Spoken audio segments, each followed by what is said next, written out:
The story that I'm about to share happened to me back in 2016. It was a breezy autumn night. It was late October. I was coming home from a friend's house. He lives in Bayside, Queens, so visiting him can be rather difficult. Some backstory for those who don't live in New York City. Queens is basically a subway desert. There are a few lines here, sure, but a lot of Queens is largely unconnected.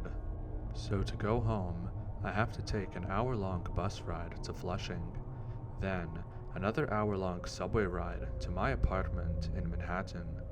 It was always nice visiting my friends. I just wish he didn't live in such a desolate region. I exit my friend's apartment and he waves me goodbye. I start the walk to the bus stop. I dread the long ride home. The area of Queens he lives in is quite quiet. Bayside is a very desolate, isolated region of Queens. It's mostly made up of houses. While walking down the street, I see a man. He is about 6 feet tall, very pale skin, and ginger hair. He seems to be in his mid to late 40s. He's dressed rather strange, however. The man is dressed in clothing that looks like it's from the early 1900s.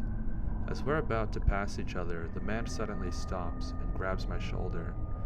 He stares at me with a look of fright in his eyes. "Son, do not take the subway." He glares at me with a look of fear in his deep blue eyes. "I'm sorry, sir. Is there a subway around here? I don't recall there being a subway around here." The man suddenly bursts into tears. Then he utters through his tears, No. Oh my God."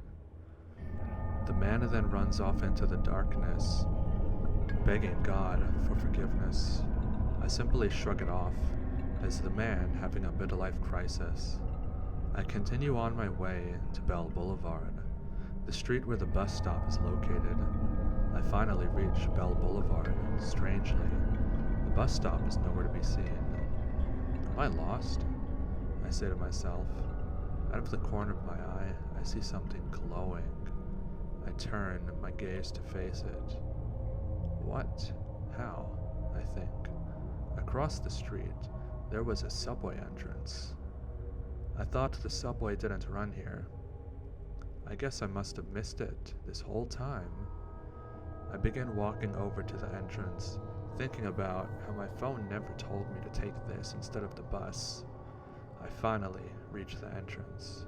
I'm greeted with the familiar yellow bulbs that accompanies most MTA stations, and a sign. It reads, "Bell Boulevard Station, U-Train, Manhattan only." It looks like this one is for me. I proceed down the staircase into the station. I notice one of those old IND mosaics on the wall, with an arrow indicating where the platform was. When I reached the fare control area, a chill ran up my spine. Something was off. This station does not look right.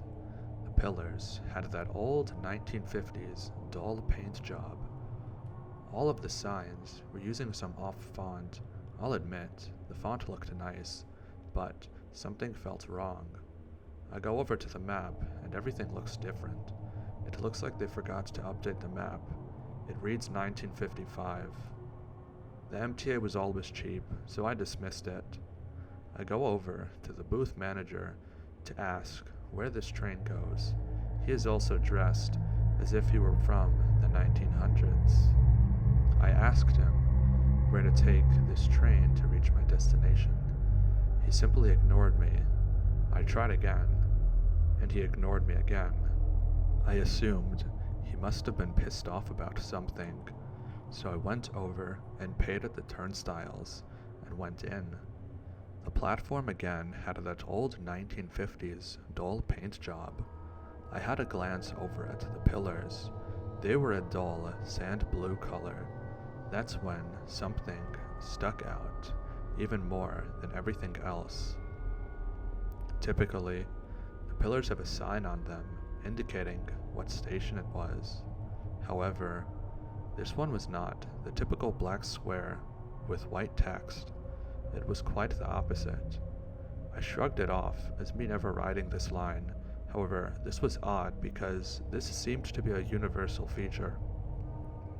The station had 3 tracks. I noticed one of the posters on the wall.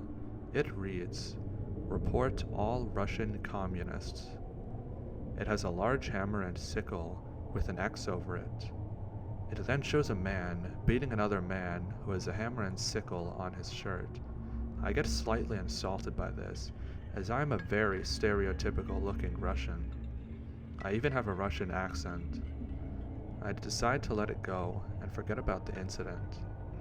I take a seat at one of the benches. Another well-dressed man angrily looks at me and spits on the ground and stomps away. What the hell is going on? I think to myself. Why is everybody so pissed off at me? Did I offend somebody? No, I'm just minding my own business. I hear the humming of the 3rd rail, indicating that a train is approaching. Finally, the train storms into the station. Again, it looks off. The train is not like something I've seen in regular service before. It looks like one of those old R9 types I saw in a museum before. The train has an old green painted exterior with straw seats.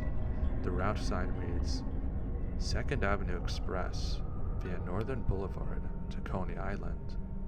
I take a seat. There is a spinning ceiling fan, a strange feature for a subway car. I assume they must have put it in service last minute. The doors close and the train departs the station. I decide that I'll need to figure out what my stop will be.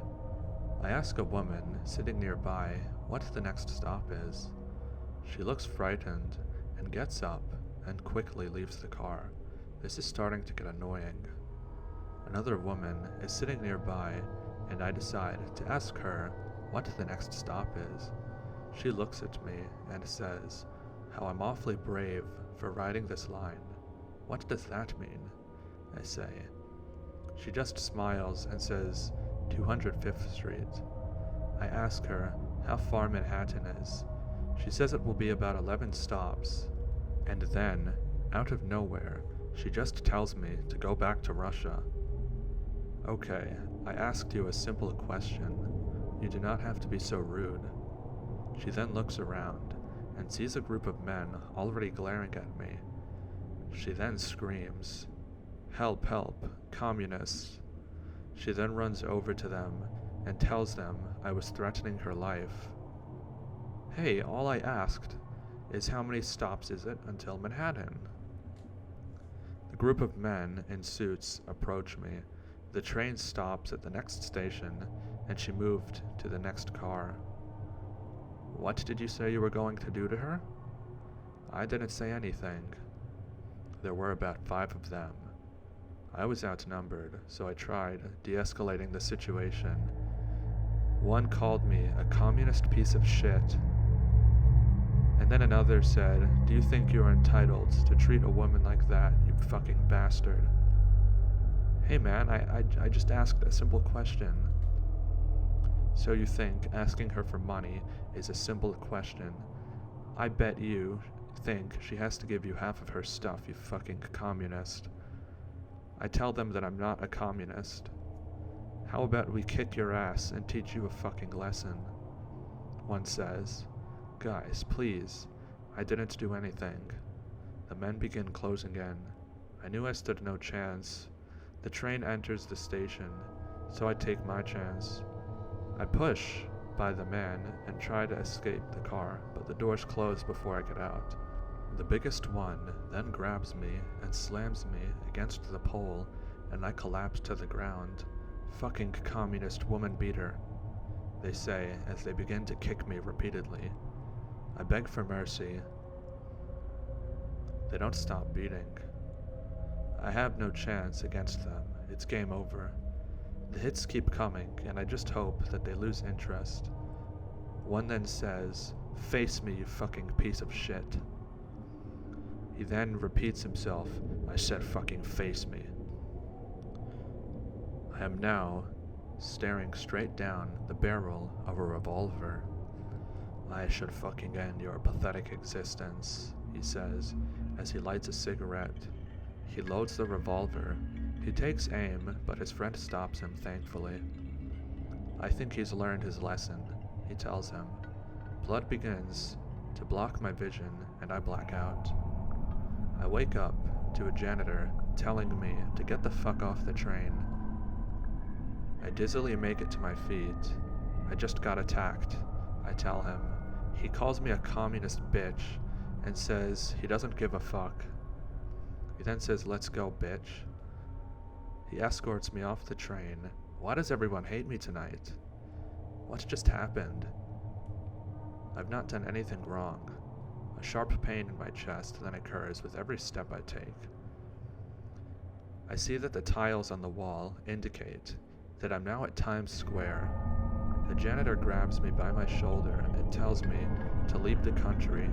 He then pushes me into a different passageway. I hit the ground in pain. I look back at the passageway, but nothing is there. It's just a tiled wall. I could have sworn there was a passageway there. I then look up and see a sign that says NQRW, Uptown in Queens. I then pass out. I wake up later that night in a hospital. I notice that there's a police officer sitting on a chair, and he notices that I'm now awake. He introduces himself and asks me what happened. I tell him that 5 men beat me on a U-train on my ride home. The officer looks puzzled. He says, "Could you repeat what train that happened on?" The U-train. You know, from Bayside," I say. The officer looks puzzled again, and he asks if I meant the W train. I respond to this and assert that this happened on the U train. The officer says that there is no U train. I ask him what he is talking about. "I just took it." I again assert that this happened on the U train. The officer looks confused, but he writes down my account of it being on the U train. He asks for a description of the men. I say that it was 5 white males, all dressed in suits and ties, sort of like people used to in the 1950s. I also tell the officer how a girl said something to them that provoked the attack. I as well give a description of the woman to the best of my ability. I then realize that everybody I saw looked like they were from the 1900s. I also tell him about this. I as well tell him that there was a gun involved. I say that perhaps the transit authority could have checked the cameras to see who entered the train, since the train was very old and not typically in service, so it should be easily identifiable. He says that the cameras don't actually save the recordings for very long. He then says something weird. He tells me that I'm the 2nd Russian person to report such an attack that night. He tells me that they will investigate the incident, and says to get some rest, son, and leaves the hospital room. A few days later, I'm released from the hospital. The doctors told me the broken ribs will heal soon enough. I'm just grateful to have survived. I don't know what happened that night. Maybe the man I saw on my walk over was really trying to warn me. All I can say is, whatever you do, don't ride the U train.